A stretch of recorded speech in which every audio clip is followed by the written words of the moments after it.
आमी कोर्टींत गेल्यार थंयसर आदोगाद वकील आसतात आनी ते उलटे सुलटे प्रश्न विचारतात आनी तुका गोंदळान घालतात.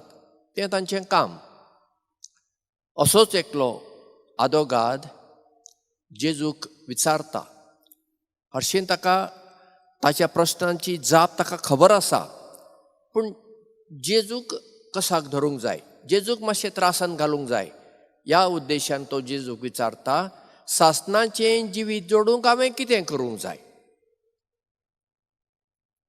जेजू ताका अशी सरळ जाप दिना. जेजूय शिटूक मनीस.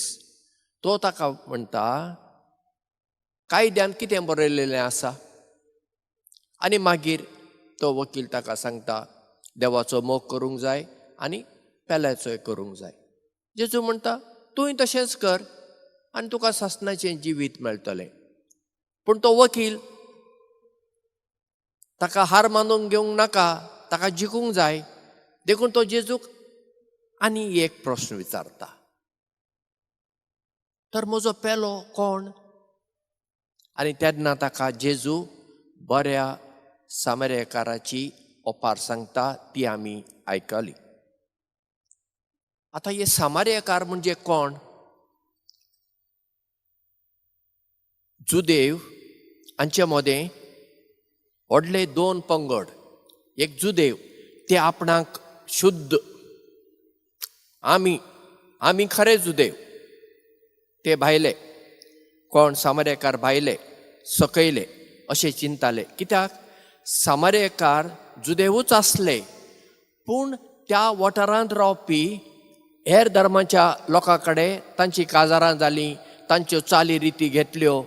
देखून जुदेव तांकां सकयल्या नदरेंतल्यान, ते एक भावार्थ नासले वा उण्या भावार्थाचे अशें लेखताले. आतां जेजूच्या ओपारीन पळया. जेरुजलेम थावन जेरिकोक एक मनीस वेता. ताका नांव ना. जेरुजलेम दर्या थावन 2300 फूट वयर आसा. आनी जेरिको दर्या थावन 1300 फूट सकयल आसा. म्हणजे जेरुजलेमा थावन जेरिकोक वेतालो जाल्यार 3600 फूट तुवें सकयल देंवूंक जाय. बारीक वाट. आनी त्या काळार ते वाटेंतल्यान कोण एकली दोगां वचनासलीं, कित्याक थंय चोर, नागोवणे, दरोडेकार आसताले. आनी केन्ना केन्ना ते अशें करताले, आपल्याच एका मनशाक थंय रस्त्या कुशीन दवरताले आनी तो आतां घायला पडला अशें दिसतालें. आनी कोणूय जर ताच्या आदाराक गेलो, हे सगळे दरोडेकार येताले आनी त्या मनशाक धरताले आनी ताजे कडेन असलें सगळें घेवन वताले. आतां हो एकटो मनीस गेलो, तो पिसोच, कित्याक ताका खबर आसलें न्ही आपणें त्या वाटेन वचूंक उपकारना. दिसाचोच तो गेलो जावं, पूण एकट्यान वचप बरें न्ही. पूण तो गेलो आनी चोरांच्या हातांत सांपडलो. चोरांनी ताका बरोच मार घालो आनी ताचे लागीं आसलें सगळें ते घेवन गेले. आतां ते वाटेन जुदेवांचो राब्बी म्हणजे तांचो मेस्त्री तो येता. तो पळयता, पूण तो कुशीन सरून वेता. कित्याक घडये ताका दिसलें जायत हो मनीस मेला आसतलो आनी ताका जर हांवें हात लायलो हांव अशुद्ध जातलो. हरशीं तो अशुद्ध जावचो नासलो, कित्याक तो आतां मंदिराक वचना. तो मंदिरांत हांव सकयल जेरिकोक वेता. पूण तो ताच्या आदाराक पावना. तो फुडें वेता. ताच्या फाटल्यान एकटो लेवीत येता. लेवीत म्हणजे मंदिरांत थंयसर आसल्या याजकाक आदार करपी. तोय पळयता ह्या मनशाक, पूण ताच्या आदाराक पावना आनी तो कुशींतल्यान वेता. आनी थोड्या वेळान एकटो सामारेकार येता. आतां सामारेकारान सुद्दां कुशीन सरून वचूंक जाता आसलें, कित्याक वो कोण पडला, म्हाका कित्याक पडला नाका म्हूण ताज्यान वचूंक जाता आसलें. पूण ना, तो वेता आपल्या लागीं आसल्या तेलान आनी सगळें ताचें घाय पुसता, ताका आपल्या गाडवाचे पाटयेर बसयता, न्हिदयता आनी ताका पाटी हाडटा जेरुजलेमाक. आनी ते एका खाणावळीन व्हरून ताका थंय दवरता. एक रात ताचे लागीं रावता आनी दुसऱ्या दिसा तो त्या खाणावळीकाराक 2 दिनार दिवन म्हणटा, हे पयशे तूं घे आनी ह्या मनशाचो सांबाळ कर. कितें चड खर्च जर तुवें केलो, हांव पाटी येतच तुका फारीक करता. आनी तो गेलो. आनी जेजू आतां विचारता, ह्या तेगां भितर कोण थंय घायोन पडलेल्या मनशाक पेलो जालो? देना वो आदोगाद पळय सामारेकार म्हणना. जेजून वापरलें उतर सामारेकार. वो म्हणटा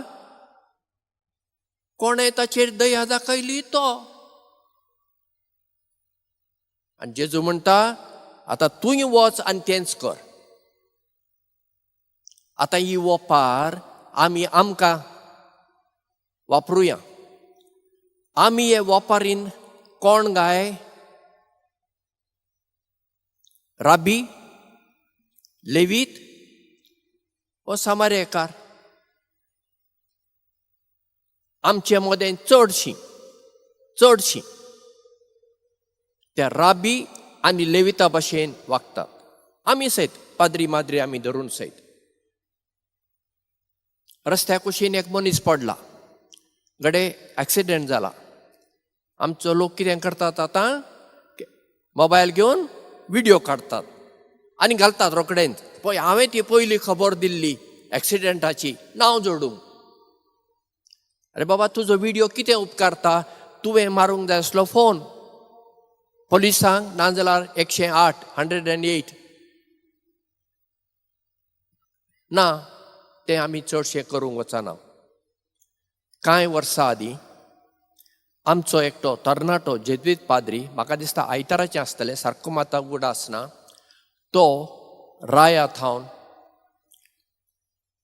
हळडोण्या वा खंय तरी बार्देसान काजाराक वेतालो. ताका म्हाका दिसता मीस भेटोवंक आसलें. आनी बांबोले हॉस्पिटलांत थावन मातशें फुडें 150 मेत्र जायत सकयल देंवतेर आनी एक गाडी वयर येताली, मारली, हाची गाडी चेपली आनी वो पडलो. मोतीर ना, पडलो. कितलो लोक ते वाटेसून गेलो. विविध धर्माचो लोक गेलो आसतलो आनी आपूण गोंयकार म्हणपी लोकय गेलो. कोणेंच केलें ना, सगळ्यांनी व्हिडिओ काडले. एकटो हिंदू मनीस मुंबयचो कोंकणी उलोवपी न्हय, कोणी जाय दुसऱ्या भाशेचो, त्या मनशान फोन करून एम्ब्युलन्स आपोवन ताका हॉस्पिटलाक व्हेलो. तो थंय गेलो. इतलेंच न्हय, उपरांत मुंबयसून तो कोर्टींत साक्ष दिवंक, विटनेस दिवंक तो मनीस आयलो. म्हणजे कोण सामारेकार जालो? गोंयकार म्हणपी सामारेकार जाले ना.